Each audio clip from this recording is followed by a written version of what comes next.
Kau jadikan hidupku berarti, Kau jadikan hidupku berarti. Kami bersyukur dan bersukacita karena kebaikan-Mu yang melebihi hidup kami, yang melebihi napas kami. Kami bersyukur mengenal pribadi yang sangat amat teramat baik. Kami boleh berdiri di tempat ini karena anugerah kebaikan Tuhan. Biar firman-Mu Bapa boleh mengambil tempat dalam hati sanubari kami. Kami boleh duduk diam, kami boleh mengarahkan hati kami dengan penuh rasa haus dan lapar akan kebenaran firman-Mu. Hamba-Mu yang berkata-kata tidak lebih dari satu orang pun jemaat-Mu yang ada di tempat ini Tuhan. Oleh sebab itu berkaryalah Roh Kudus, nyatakanlah kuasa-Mu. Terpujilah nama Tuhan. Kami siap mendengar. Bapak Ibu yang siap diberkati bersama saya katakan amin. Silakan duduk. Salam. Selamat hari Minggu yang diberkati. Boleh kita berikan salam dan senyum yang terbaik buat orang-orang yang ada di samping kiri dan kanan kita. Aku senang melihat-Mu ada di sini. Amin. Puji Tuhan. Di tengah-tengah geopolitik, di tengah-tengah ketidakstabilan dunia saat ini, ada ancaman perang ya antara dua negara besar, bahkan juga antara perang agama mulai terhembuskan Bapak Ibu. Bahkan juga di negeri kita banyak kita lihat ketidakadilan. Ada guru yang menghajar muridnya, ada murid yang menghajar gurunya gitu ya. Ada ketidakadilan di mana-mana. Hukum ya, kalau penambang emas yang hanya dapat untuk makan itu diadili, tapi penambang yang besar yang jelas merusak alam jauh dari tindakan keadilan. Saudara melihat kondisi krisis di sekeliling kita, apa reaksi kita? Banyak orang akan bereaksi bersungut-sungut. Banyak orang akan bereaksi ngomel gitu ya. Banyak orang akan bereaksi dengan berbagai-bagai bentuk respon terhadap keadaan yang ada. Tapi pertanyaannya hari ini, apa respon kita sebagai orang-orang? Apa reaksi kita menghadapi kondisi yang ada? Saya mau bilang, respon terbaik, hal yang terbaik, sikap yang terbaik untuk kita menghadapi ini adalah berdoa. Tidak ada tempat yang lebih baik, tidak ada yang tempat yang lebih nyaman ketimbang ada di dalam hadirat Tuhan. Yang setuju katakan amin. Karena itu saya mau bertanya kepada Bapak Ibu, siapa yang bangun pagi tadi berdoa? Jangan-jangan ke gereja tapi dipuji Tuhan. Makasih buat kejujurannya. Jujur aja Bapak Ibu, gak apa-apa. Siapa yang berdoa untuk keperluannya, kebutuhannya sehari-hari? Puji Tuhan. Siapa yang berdoa untuk orang yang dikasihinya dan orang yang mengasihinya? Wih, banyak yang gak berdoa atau malu-malu ya. Puji Tuhan. Pertanyaan terakhir, siapa yang berdoa untuk orang yang mempersulit hidupnya? Puji Tuhan, masih ada. Siapa yang berdoa untuk orang yang memusuhinya? Puji Tuhan. Saudara, jika kita berdoa hanya untuk kepentingan kita, hanya untuk kebutuhan kita, hanya untuk orang yang kita kasihi atau orang yang mengasihi kita, apa bedanya kita dengan saudara-saudara kita yang beragama? Apa bedanya kita dengan orang-orang yang mengadakan ritual-ritual penyembahan berhala? Kalau kita memiliki, boleh tampilkan slide-nya. Kalau kita memiliki hati yang selaras dengan hati Tuhan, buktinya Bapak Ibu, buktinya kita berdoa untuk mereka yang mempersulit kita. Berdoa untuk mereka yang memusuhi kita. Berdoa untuk keselamatan jiwa-jiwa yang penuh dengan dosa. Nah, Kenapa doa itu terasa jenuh? Doa itu terasa mut-mutan. Ya, tidak dirindukan, jarang diminati. Kalau diajak doa itu beban, jadi beban ya. Aduh, doa lagi. Banyak alasan gitu ya. Kalau diajak untuk doa itu, aduh Pak, besok saya lembur, saya mesti istirahat yang cukup. Tapi kalau diajak untuk makan happy gitu ya, nggak ada alasan gitu ya. Nah, kenapa doa begitu terasa jenuh, jauh dari kuasa, capek kalau diajak berdoa, letih, membosankan doa itu. Kalau disuruh pelayanan doa itu paling tidak diminati. Nggak tahu ya di pengalaman Bapak Ibu, tapi pengalaman saya beberapa gereja saya melayani, pelayanan doa itu sesuatu yang sangat jarang dinikmati. Yang paling dinikmati adalah pelayanan di mimbar gitu ya, di altar. Karena pelayanan doa itu tidak terlihat.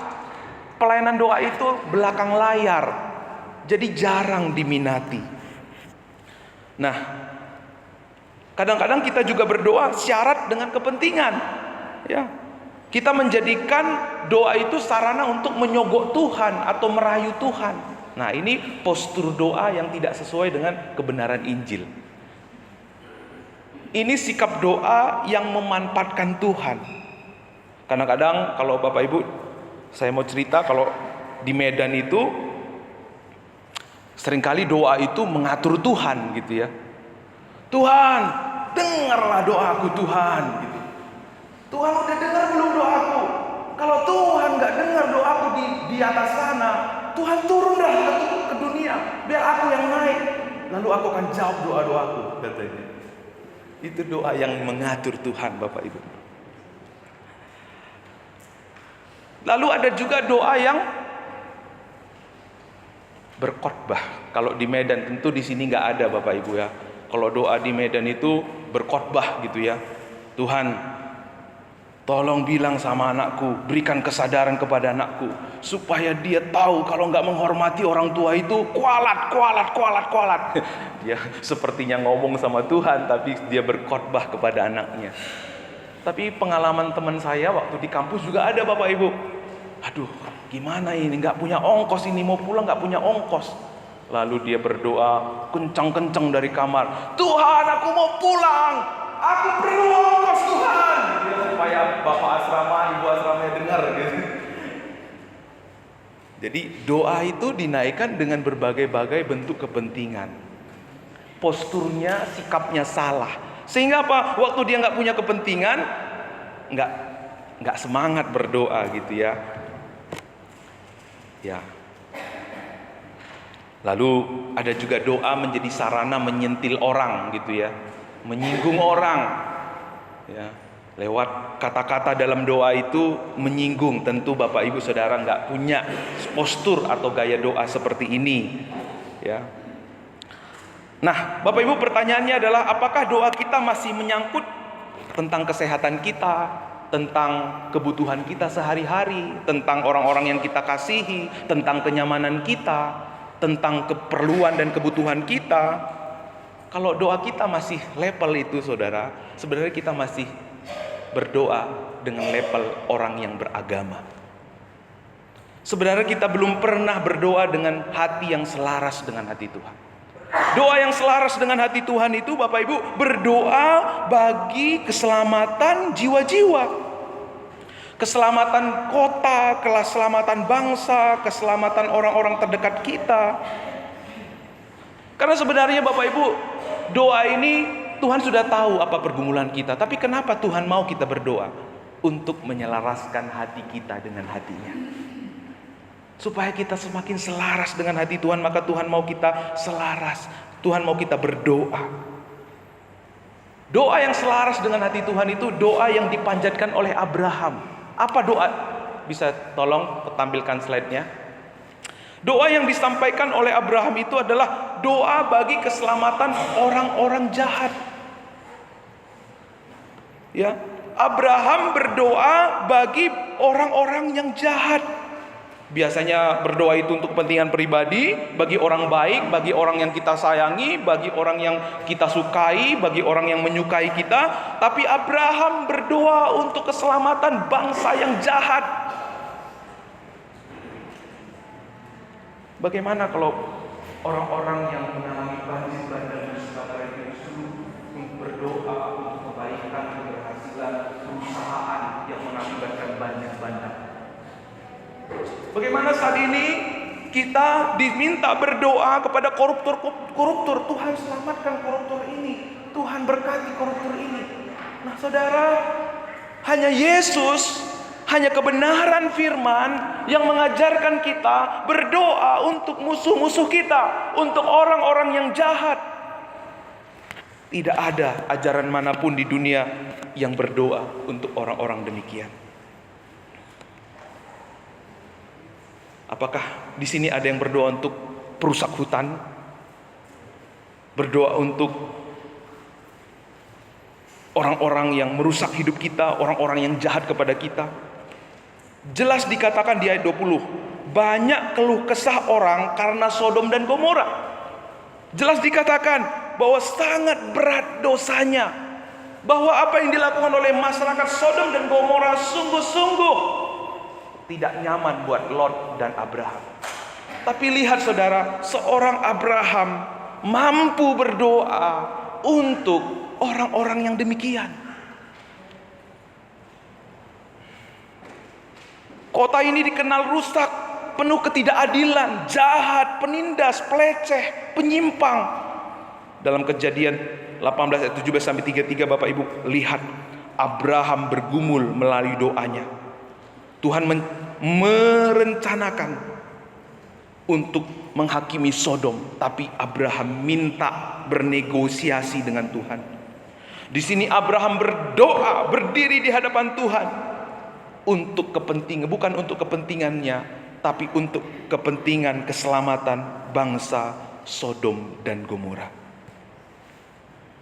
Jadi saudara, bukti doa yang selaras dengan hati Tuhan adalah kita berdoa untuk kebaikan dan keselamatan orang berdosa atau orang yang jahat. Tidak hanya berdoa untuk mereka yang baik sama kita.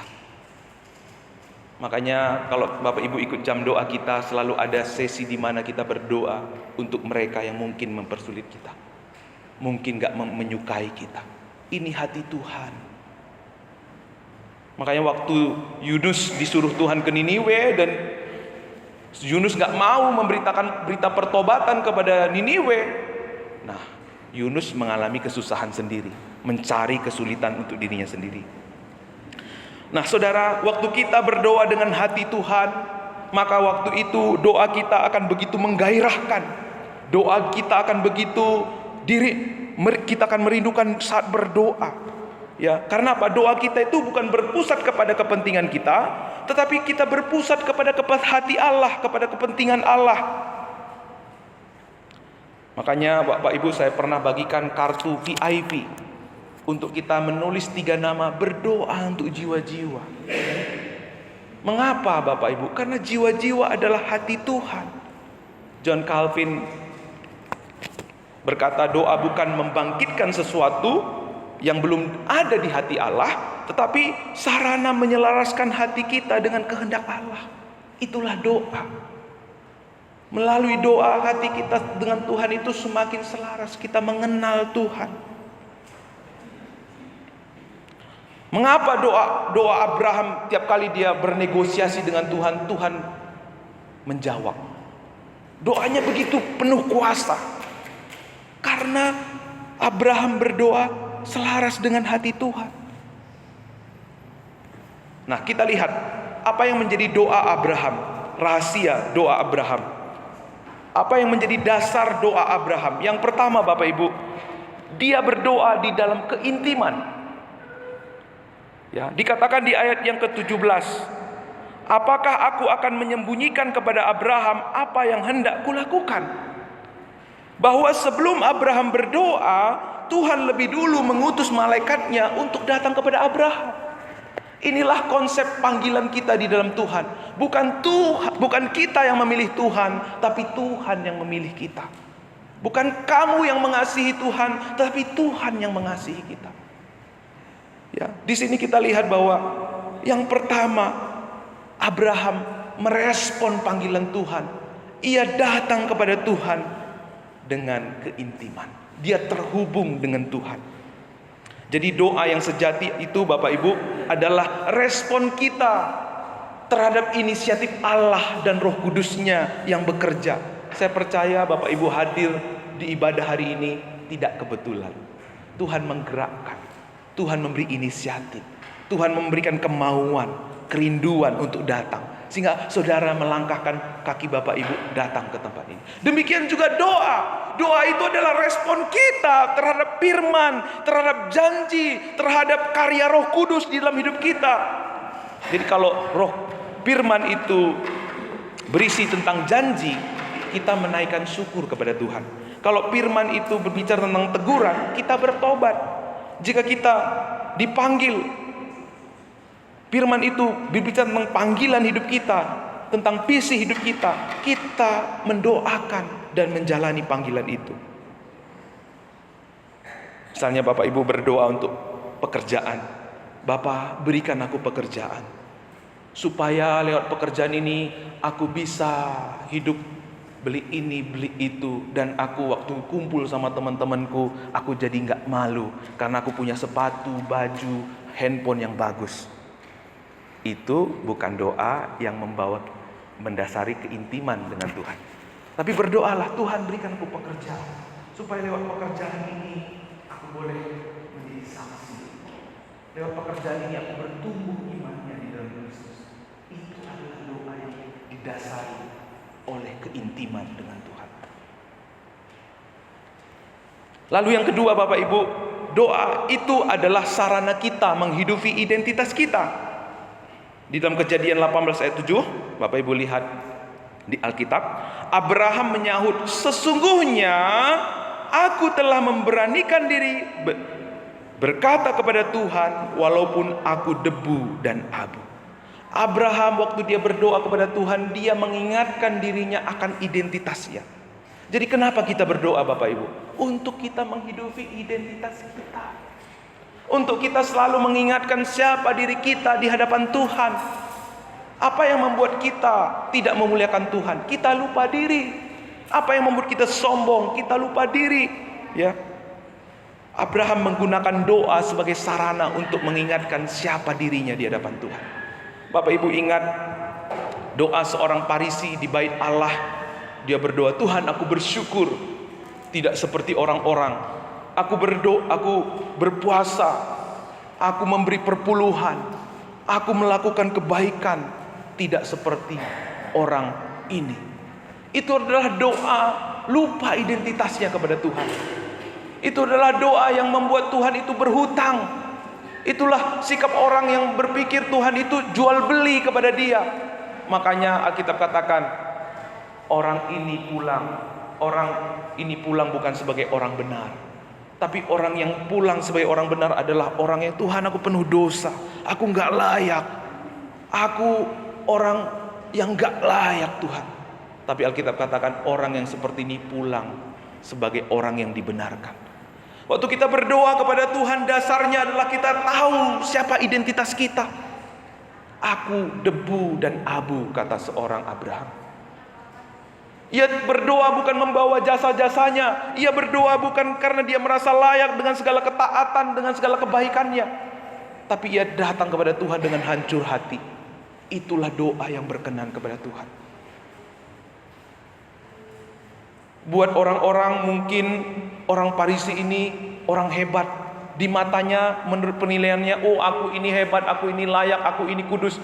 Tapi kita berdoa bukan menurut pandangan manusia, tapi apa kata Tuhan. Yang ketiga Bapak Ibu, yang ketiga adalah doa Abraham bersandar kepada pengenalan akan Allah. Di ayat yang ke-25, masakah hakim segenap bumi tidak menghukum dengan adil?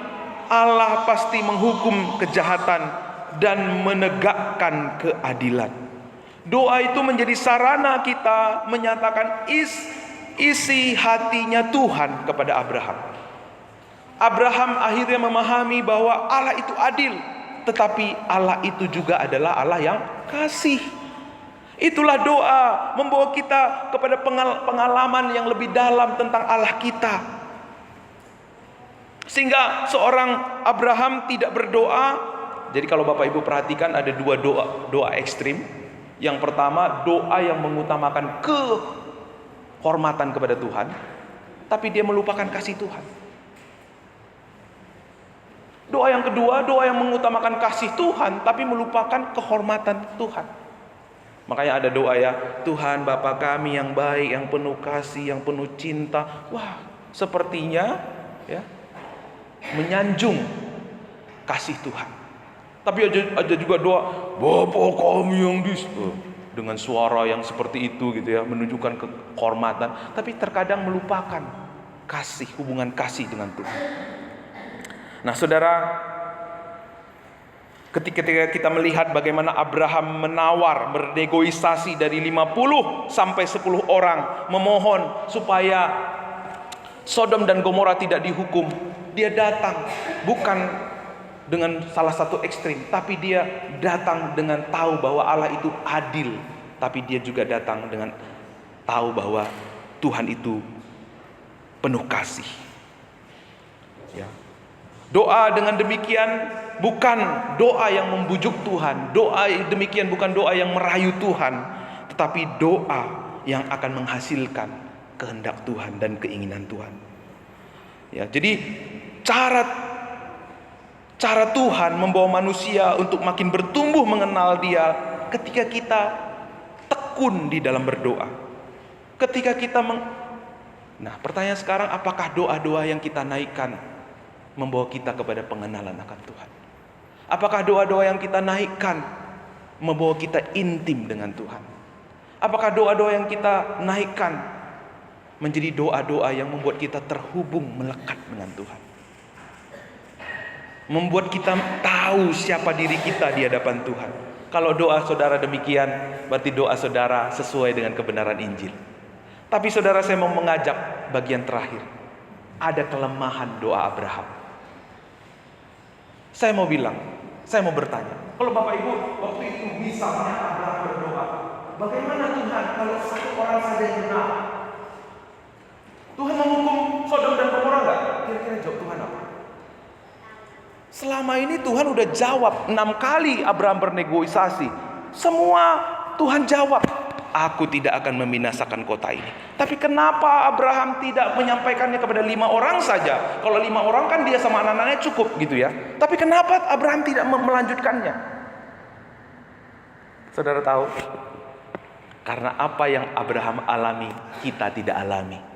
Abraham berpikir, gak mungkin. Kalau biasanya di rumah atau di satu masyarakat orang benar itu cuma satu, gak mungkin akan mempengaruhi orang yang 10. Di keluarga itu cuma kalau ibunya benar, yang lain gak ikut benar, gak mungkin. Buat Abraham seperti itu. Karena Abraham, Bapak Ibu, belum bertemu dan belum mengenal tentang satu pribadi yang benar. Siapa pribadi yang benar itu? Pribadi yang benar itu adalah Yesus Kristus Tuhan kita. Abraham belum tahu.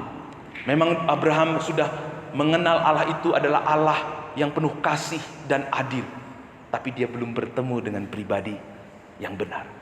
Saudara dan saya sudah bertemu dan mengenal pribadi yang benar, yang menyatakan kasih dan keadilannya di atas kayu salib. Kita sudah mengenal pribadi yang benar, yang oleh karena kebenarannya semua orang di dunia akan dibenarkan. Maka seharusnya Bapak Ibu, ini adalah kabar baik buat kita. Ini harus sesuai menjadi dasar kita. Lebih semangat berdoa daripada Abraham, lebih gigih berdoa daripada Abraham, lebih seharusnya membawa kita membangun kehidupan doa kita, baik di keluarga, di gereja. Karena apa yang Abraham miliki, apa yang kita miliki hari ini tidak dimiliki oleh Abraham. Sebab hanya Yesus saja berkata, Bapa ampuni mereka karena mereka tidak tahu apa yang mereka lakukan. Abraham pernah berdoa bagi mereka yang mungkin akan membunuhnya, tetapi Yesus berdoa bagi mereka yang benar-benar sudah membunuhnya. Jika Abraham mempertaruhkan nyawanya, saudara, Yesus menyerahkan nyawanya. Jika Abraham memohon agar murka Allah ditanggungkan, ditunda, tapi Yesus menanggung murka Allah bagi orang-orang berdosa. Abraham mencoba bernegosiasi tanpa menyelesaikan persoalan itu, namun Yesus datang bagi penggenapan keselamatan yang sempurna oleh kematiannya di atas kayu salib. Kalau kita mengenal kebenaran ini Bapak Ibu, maka doa seharusnya begitu menggairahkan kita. Doa seharusnya menjadi kerinduan kita. Kita akan lebih memilih berdoa daripada bersungut-sungut, daripada mengomel, daripada memprotes. Doa seharusnya menjadi sarana yang indah bagi setiap orang yang mengalami kebenaran Injil. Kebenaran Injil akan menyingkirkan sikap egois kita di dalam doa. Kita tidak akan lagi berdoa, yang penting aku selamat, yang penting aku kaya, yang penting aku sehat. Sebab kita diselamatkan bukan untuk kita sendiri. Dulu pun kita tidak mungkin diselamatkan tanpa doa-doa orang-orang yang mendoakan kita. Maka hari ini ambil komitmen, Tuhan aku mau berdoa untuk orang berdosa. Kalau dia orang yang memperoleh dosa, doakan dia. Saya pernah ada di satu tempat, seorang anak muda badannya kecil, sangat tidak sopan kepada saya. Sangat suka mengganggu kenyamanan saya. Tapi waktu itu saya memilih tidak melawan Bapak Ibu. Kalau saya kerekak aja udah pingsan, bisa masuk UGD Bapak Ibu. Tapi roh yang ada pada saya menuntun saya untuk mendoakan dia. Saya ingat waktu itu saya menangis berdoa untuk dia, pergi ke satu ruangan. Tapi waktu saya keluar dari ruangan, nggak tahu apa, itulah karya Roh Kudus. Bang Kasta, aku minta maaf. Dia nangis, dia peluk saya. Dan saya lihat beberapa waktu lalu di Facebooknya dia sudah berkeluarga. Padahal tadinya hidupnya brutal, sempat pergaulan bebas. Mari berdoa untuk orang-orang sekeliling kita. Ini adalah panggilan surgawi. Ini adalah hati Tuhan. Di keluarga kami, saya orang pertama yang percaya Yesus. Kakek saya, mama saya memang duluan ke gereja, tetapi mereka masih sinkritisme, masih ke dukun, masih ke menyembah roh nenek moyang. Tapi waktu itu saya tergerak untuk mendoakan mereka. Terutama mama saya udah gereja masih kerasukan, itu membuat saya malu. Tuhan gimana ini? Karena katanya Tuhan Yesus itu lebih berkuasa daripada roh jahat. Kenapa mamaku udah ke gereja tapi kok kerasukan? Saya malu. Saya berdoa, berpuasa. Dan puji Tuhan Bapak Ibu, bibi saya, paman saya yang Islam bersama istrinya, bersama anaknya, hari ini bergereja dan melayani Tuhan. Apakah kita lupa mendoakan mereka yang dekat dengan kita? Bagaimana kita menjangkau mereka kalau mendoakan saja pun kita nggak mau? Ya. Mungkin saudara berkata, enggak Pak, orang itu berdosa, biar orang itu binasa aja. Saudara ingat, kita juga diselamatkan Tuhan bukan karena kita lebih baik dari orang lain. Abraham pun dipilih Tuhan bukan karena dia lebih baik, dia penyembah berhala, dia tidak mengenal Tuhan. Kalau bukan karena inisiatif Tuhan, Abraham nggak mungkin diselamatkan. Seorang Hudson Taylor, pendoa berkulit putih, dia berdoa dan tahu Tiongkok itu banyak orang yang belum percaya Yesus. Dia berdoa dan akhirnya dia digerakkan untuk menjadi misionaris di Tiongkok. Dan hari ini Bapak Ibu berkembang gereja bawah tanah di Tiongkok melalui doa seorang Hudson Taylor. Jadi kalau kita mau melihat kegerakan, kita harus mulai dari doa. Tanpa doa tidak ada sesuatu pun terjadi. Mungkin Bapak Ibu selalu berkata, kapan Pak gereja kita penuh? Kapan gereja kita maju? Kalau kita nggak pun berdoa pun kita nggak mau, saudara, bagaimana Tuhan bekerja? Maka saya bersyukur buat ibu-ibu pendoa ya, yang setia menara doa, setia berdoa setiap hari Rabu. Doa itu adalah napas hidup gereja kita, napas hidup. Kalau kita melayani, mengatakan kita mengikut Tuhan, tapi tidak kita memiliki kehidupan doa, kapan hati kita akan selaras dengan hati Tuhan? Karena itu, mari kita tunduk kepala. Mari kita respon firman-Nya. Ada panggilan Tuhan buat setiap kita pada pagi menjelang siang ini. Maukah kita berdoa untuk jiwa-jiwa yang berdosa? Bahkan kita berdoa buat penjahat, pembunuh, koruptor, orang-orang di sekeliling kita yang mungkin membuat kita kesal, membuat kita marah. Daripada mengkutuki mereka, ada bagian lebih baik daripada itu, yaitu berdoa memberkati mereka.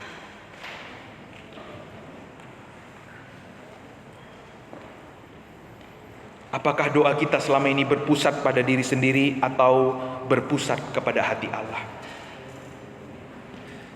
Apakah hati kita benar-benar tergerak berdoa untuk keselamatan kota, bangsa, bahkan dunia? Untuk suku-suku yang belum mengenal Tuhan? Apakah kebenaran Injil menjadi dasar dalam setiap doa-doa yang kita naikkan? Apakah pribadi yang benar, pribadi kebenaran yaitu Yesus sudah menjadi motivasi, semangat untuk kita membangun keintiman dengan Tuhan, untuk kita membangun identitas diri kita, untuk kita terbangun dalam pengenalan Allah lewat doa-doa yang kita naikkan, baik secara pribadi, baik juga berdoa bersama-sama keluarga di rumah, baik juga berdoa dengan saudara-saudara kita di gereja. Tuhan mau lewat doa-doa yang kita naikkan, kegerakan, pertobatan akan terjadi, perubahan yang ajaib akan terjadi. Dan biarkan firman-Nya hari ini mengubah hati kita. Dan berkata, Tuhan, aku mau komitmen hari ini berdoa untuk jiwa-jiwa. Bahkan sekalipun kepada mereka yang begitu jahat, begitu mempersulit hidup kami. Kami mau belajar memberkati. Karena Engkau pun yang berinisiatif mengasihi kami. Walau kami jahat, walau kami gak mengenal kebenaran, tapi Engkau yang memilih kami. Dan biarlah kasih karunia-Mu yang memilih, membentuk dan memanggil kami juga terjadi buat mereka yang ada di sekeliling kami, yang Tuhan taruh di hati kami. Terima kasih Tuhan, berbicaralah kepada setiap anak-anak-Mu. Tidak ada yang terlewatkan. Kuasa Tuhan bekerja, lawatan Tuhan tercurah di tempat ini. Berikan kami hati seperti hati-Mu ya Tuhan. Terima kasih Tuhan. Biar kami belajar terus untuk percaya bahwa Engkau bekerja lewat setiap doa-doa yang kami naikkan. Bahwa di dalam Tuhan Yesus kami tidak ada yang mustahil. Saya persilahkan Bapak Ibu berdoa, merespon firman hari ini, sehingga akan menaikkan pujian.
Bapak Ibu bangkit berdiri. Kita nyanyikan dengan iman kita dan penuh kerinduan kita. Ku percaya.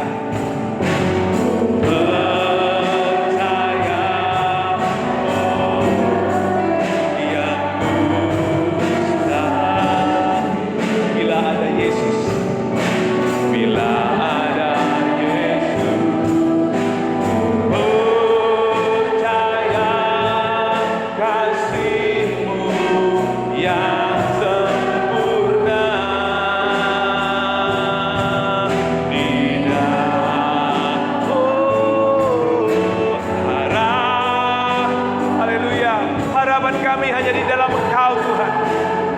tidak akan pernah sia-sia.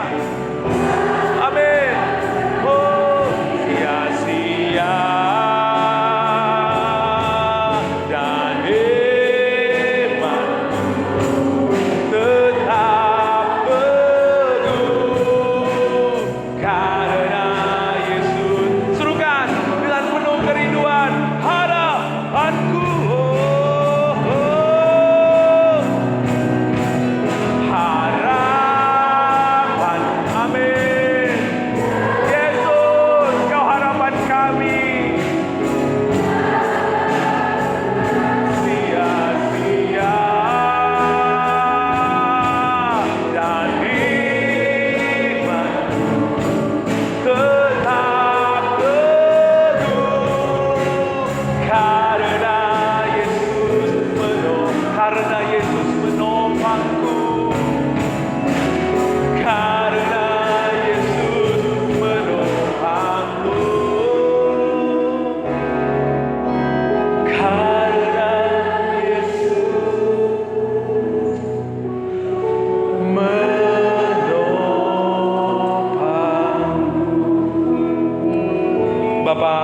Kami bersyukur buat kebenaran firman-Mu. Mulai hari ini Tuhan, biarlah firman-Mu menjadi dasar kami dalam menaikkan doa-doa kami.